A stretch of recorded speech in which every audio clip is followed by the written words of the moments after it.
Hello guys, today we're going to be rating all the emerald cards for Disney Lorcana. So the first one we're going to be rating is Aladdin Prince Ali.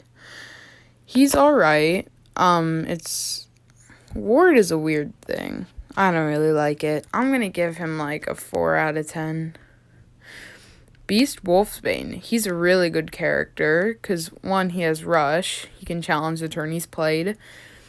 And then he can exert all opposing damaged characters. So whenever you play him, all the characters that have like a damage counter on them get automatically exerted, which is nice because all those characters are exerted. So you can rush and attack basically anyone. So I'll give him like probably an 8 out of 10. He's really good. Cheshire Cat. Lose something when this character is challenged and banished. Banish the challenging character. So if another person attacks you and kills you, then they also get killed or banished or whatever. So yeah, that's pretty strong. We give it like a 7 out of 10. Cruella de Vil. You'll be sorry. When this character is challenged and banished, you may return the chosen character to their player's hand. So once she's banished, you can return any card to anyone's hand, which is good if you want to take a card back, or if you're like, oh, this card is really strong, but it's also really expensive. You can just make your opponent put it back in their hand. So I'll give it like a 7 out of 10. That's really nice, especially for 2 ink. Duke of Wesselton. He's just not that good. I'll give him a 2. Flynn Rider. Here comes the Smolder. Whenever this character is challenged, the challenging player chooses and discards a card. So whenever this guy's attacked, the opposing character has to discard a card, which is nice because it makes people want to challenge you less. Genie on the Job. Evasive. Only characters with evasive can challenge his characters. That means that only characters with evasive can challenge him, which is nice because it's like less people that can attack him. So he'll get more turns and disappear. When you play this character, you may return chosen character to their player's hands. So you can return a character to your hand, or you can return a character to your opponent's hand, which is nice. So I'll give him like a 5 out of 10. Genie Powers Unleashed. He has evasive and shift 6, both of which are nice. Phenomenal cosmic power. Whenever this character quests, you may play an action with cost 5 or less for free. So if you have a bunch of actions but you don't want to waste all your ink, you can play him for free with this guy. So that's good. He's quite expensive, but it is about worth it. So I'll give him a 7 out of 10. Genie, the ever impressive. You can wish for nearly anything. Do you want the short version, or should I give you the whole song and dance? That's funny. 2 ink, 2 attack, 3 defense, 1 lore. Not that good. I'll give him like a 2 out of 10. And I'm trying not to just take my favorite characters and give them a bunch of points, because then that would not be fair. Hans Scheming Prince. He's really good. He only costs 4 ink. He has 3 health and 3 defense, but he also gives you 3 lore for questing, which is nice. So I'll give him like a 6 out of 10, because none of his other stats are that good. Horace, No Good Scoundrel. 3 ink for 4 attack and 3 defense, and only 1 lore. He's not that good. I'll give him like a 2 out of 10. Iago, Loudmouthed Pirate. Chosen character gains Reckless their next turn. They cannot quest and must challenge if able. So only 3 ink, 1 attack, and 4 defense. So I don't know if it says chosen character, so I don't know if you can do it to an opponent, then that's pretty good. I'd give him like a 6 out of 10. Actually, probably still only like a 5 out of 10, because all of the other stats are not that good. Actually, probably 4. I'll settle with 4. Jasper, Common Crook, Puppy Napping. Whenever his character quests, chosen opposing character can't quest during their next turn. So I guess that's good. If, like, say there's a brave little tailor and, like, he gets, like, 4 lore per turn, you can quest this guy, and then brave little tailor can't quest, which is stopping your opponent from getting 4 whole lore. So that's pretty nice. But yeah, I'll give him like a 6 out of 10. John Silver. Pick your fights. When you play this character and whenever he quests, chosen opposing character gains reckless during their next turn. That's alright. I guess. I don't know, I'll give him like a 7 out of 10. He's just a little disappointing for a legendary. Jumba Jukiba. I don't know how to pronounce that. 5 ink, 4 damage, and 5 defense. He's alright. I'll give him like a 3 out of 10. I don't think that needs too much explaining. Kuzco, Temperamental Emperor. Ward. Opponents can't choose this character except to challenge. So I guess that means, like, no effects can be applied to him. And no touchy. When this character is challenged and banished, you may banish the challenging character. So, yeah, that's nice. If he gets, like, attacked and gets banished, then the other person also dies. So, yeah, that's pretty nice. I'll give him, like, a 6 out of 10. Because his attack and defense are not that good, but his ability and lore are pretty good. Lady Tremaine, Wicked Stepmother. Do it again. When you play this character, you may return an action card from your discard to your hand. That's not that good. I guess if you want, like, a lot of action cards just constantly, then it would be alright, but I just don't like her that much. She's a bit expensive, so I'm only going to give her, like, a 4 out of 10. Mad Hatter, Gracious Host. Tea Party. Whenever this character is challenged, you may draw a card.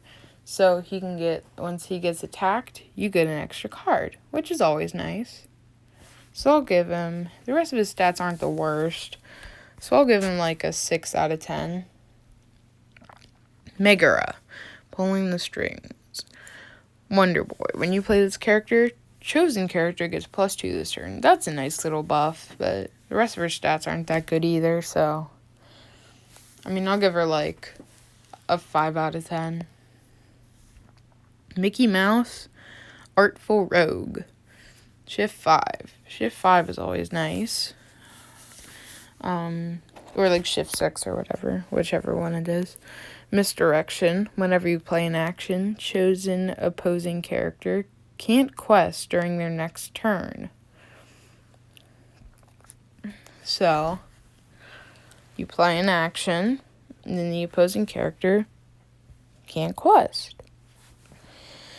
So that's stopping your character from getting, or that's stopping them from getting more lore, and you get to play an action. So, yeah. I'll give that like 7 out of 10.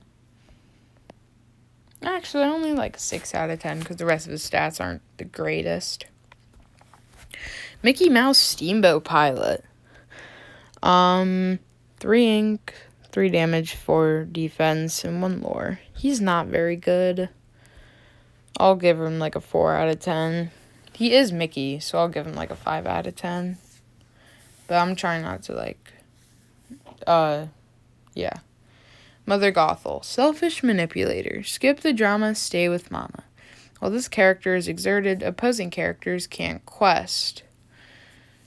So, when she gets exerted, opposing characters can only quest. Oh wait, no, they can only attack, which is pretty good. Yeah, that's pretty good. I'll give it like a 7 out of 10. Peter Pan, Never Landing. Evasive. which evasive's nice. You all know what it does. I'll give him like a 5 out of 10. Tamatoa, Drab Little Crab. I guess he's good for early game because he has quite a bit of health for only 2 ink. So I'll give him like 3 out of 10. Tinkerbell, most helpful. Evasive. Only characters with evasive can challenge this character. You all know what it does. It's pretty good. Pixie Dust. When you play this character, chosen character gains evasive this turn. So, yeah. That's nice. 4 ink, 2 damage, 3 defense, and 2 lore. None of those are too good.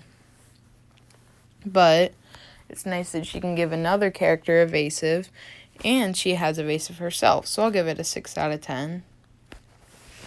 Do it again. Action. Return an action card from your discard to your hand. So this is, I believe this is actually Lady Tremaine's ability. So, just having it as an action is, I guess it's good. So, I don't know, because that's kind of just 3 ink for 1 action card. So, yeah, I'm only going to give that like a 4 out of 10. I guess if you like action cards, then it might be worth it, but I just think they're all right. Mother Knows Best. Song. I love the songs in this game. A character with cost 3 or more can do that to sing this song for free. Return chosen character to their player's hand.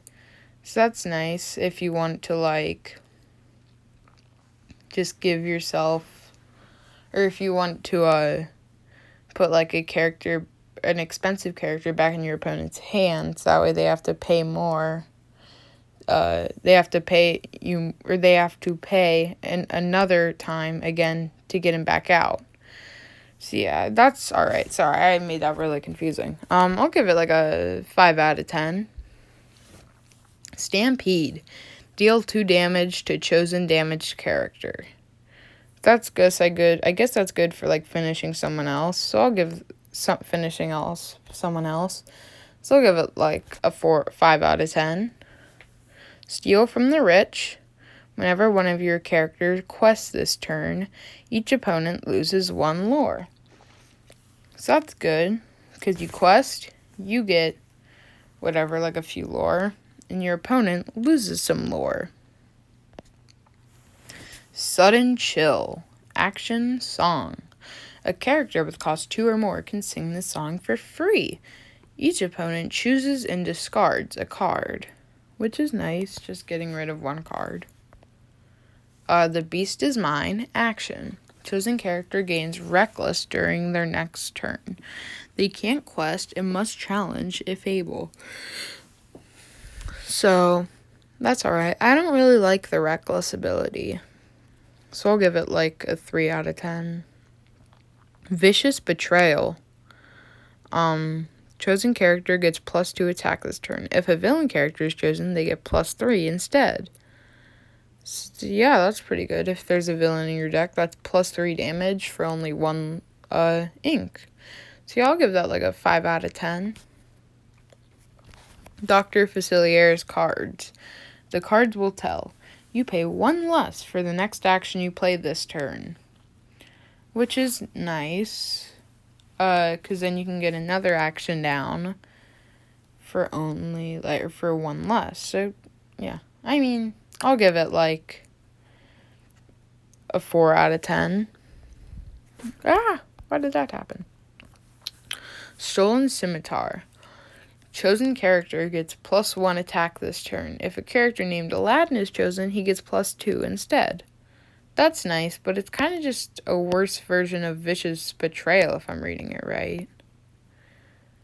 Oh wait, no, I think this happens every turn. So I guess that is better. I'll give it like a 4 out of 10. And that's it. Thank you guys for watching. Please like and subscribe, and tune in tomorrow for the next video. I believe tomorrow I will be doing the Ruby. So yeah, tune into that tomorrow. See you guys. Like and subscribe. Have a great day.